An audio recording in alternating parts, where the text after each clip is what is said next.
Hello, everybody. MegaZardX here, back at it again to give you another very exciting video. And yes, Sony has came out with their state of play that they aired out on May the 30th, and they're one of the first companies to kind of air out one of their summer presentations. And looking at all the announcements they managed to give to us, I was like, you know what, this is kind of it's a little bit of a mixed bag of beans. It's like you had some good stuff up in there. You had some awesome highlights, but then there was definitely the middle part of the presentation where I was like, oh my goodness gracious. I was like, there ain't nothing to grab onto, nothing really to latch on.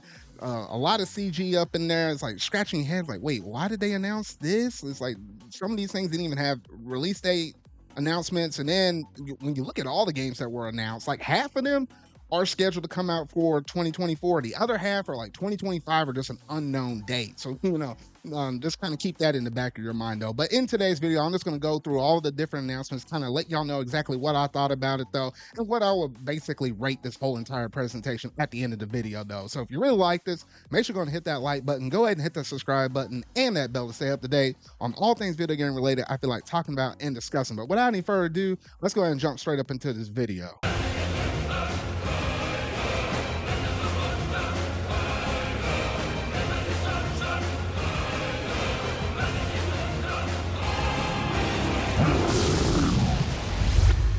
So to kick things off with this presentation, we start off with Concord. Now, oh my goodness, as many of y'all can remember, when you're sitting down and watching this, presentation, this announcement went on for on and on and on and on. I was like, wait a minute, when is this thing going to end up?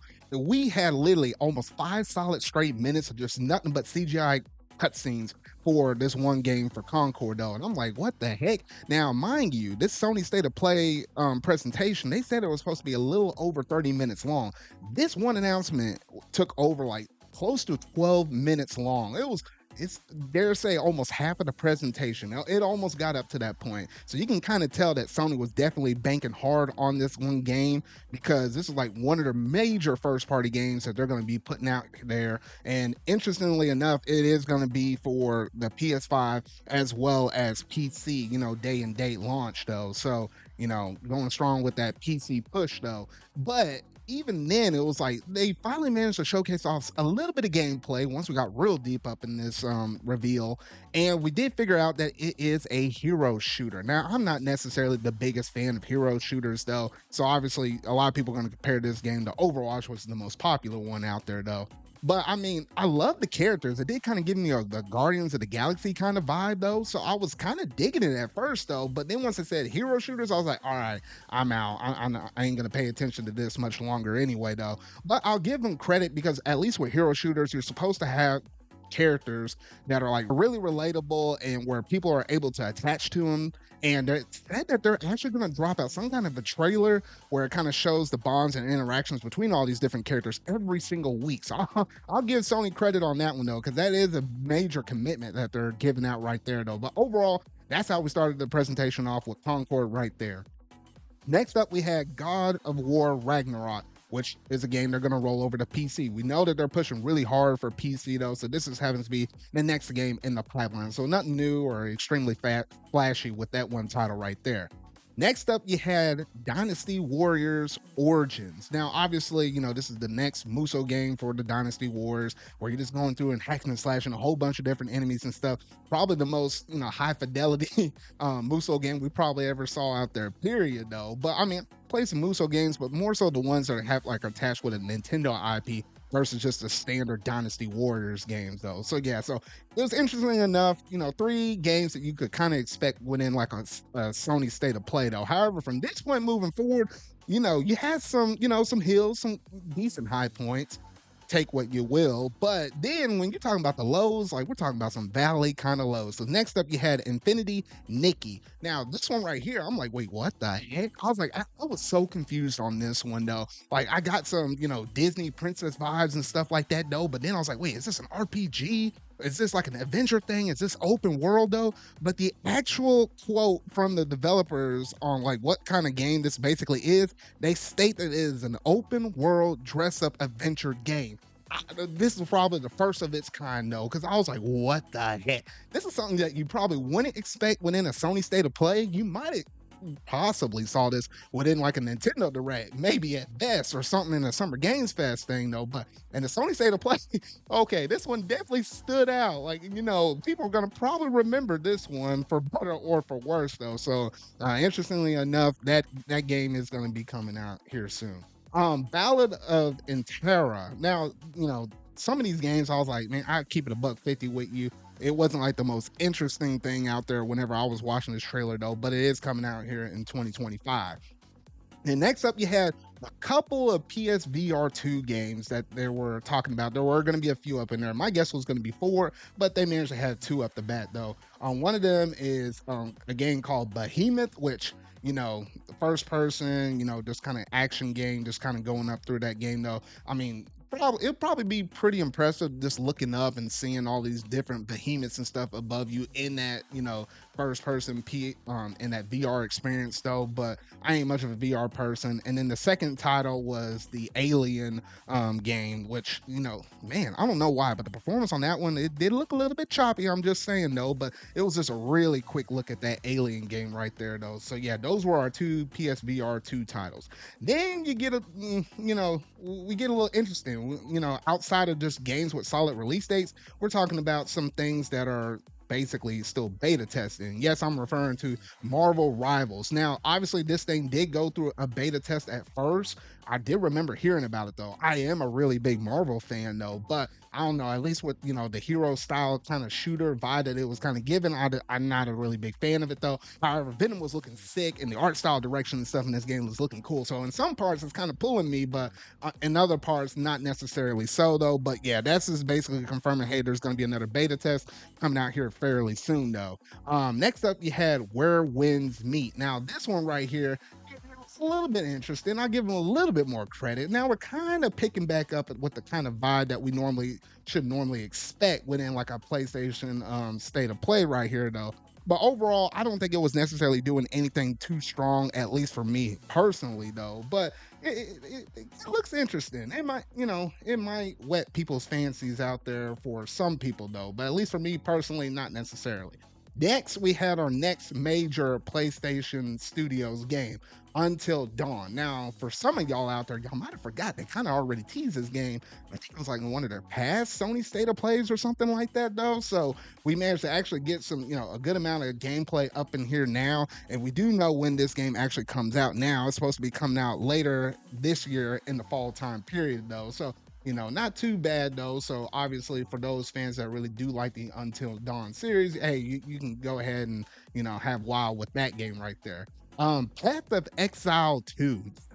Oh, now I ain't a fan of the way how these games look. If you like these kind of games, cool to you, but I'm like, nah, this just ain't for me though.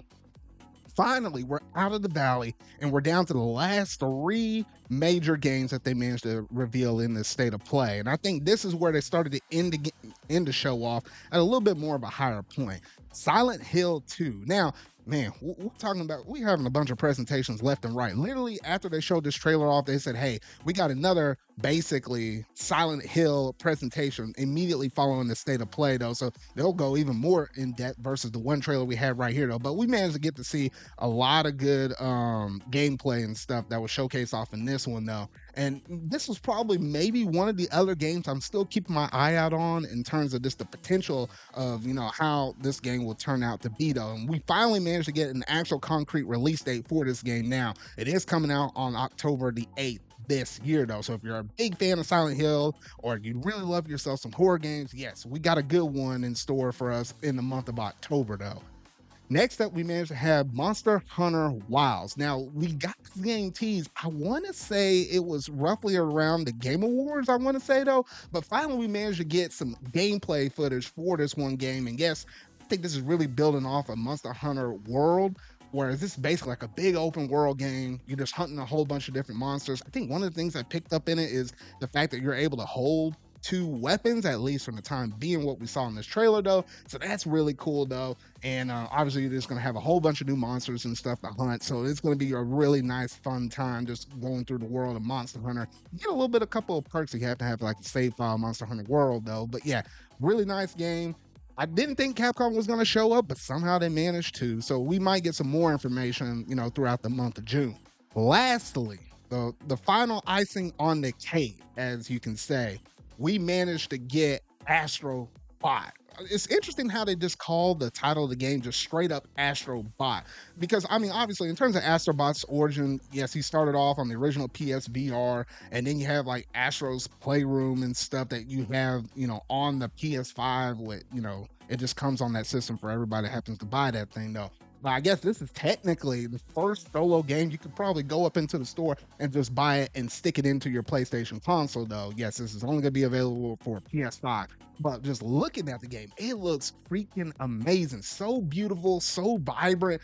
A game that you would see from PlayStation, in I would say maybe those PS2, PS3 era though. It's a type of game that we don't necessarily see pumped out from, Sony much anymore though. But I mean, there's so many different, references to other PlayStation games up in there though. This, you got some aerial stuff. The platforming in this game looks freaking amazing.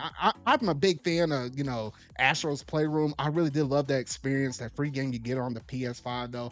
But this just seems to take it up to a whole nother level. Leading up to the state of play, Astrobot was like one of those games that was like highly rumored. Like everybody and their mama was basically talking about this game and how it had the potential to kind of show up within Sony's next presentation though.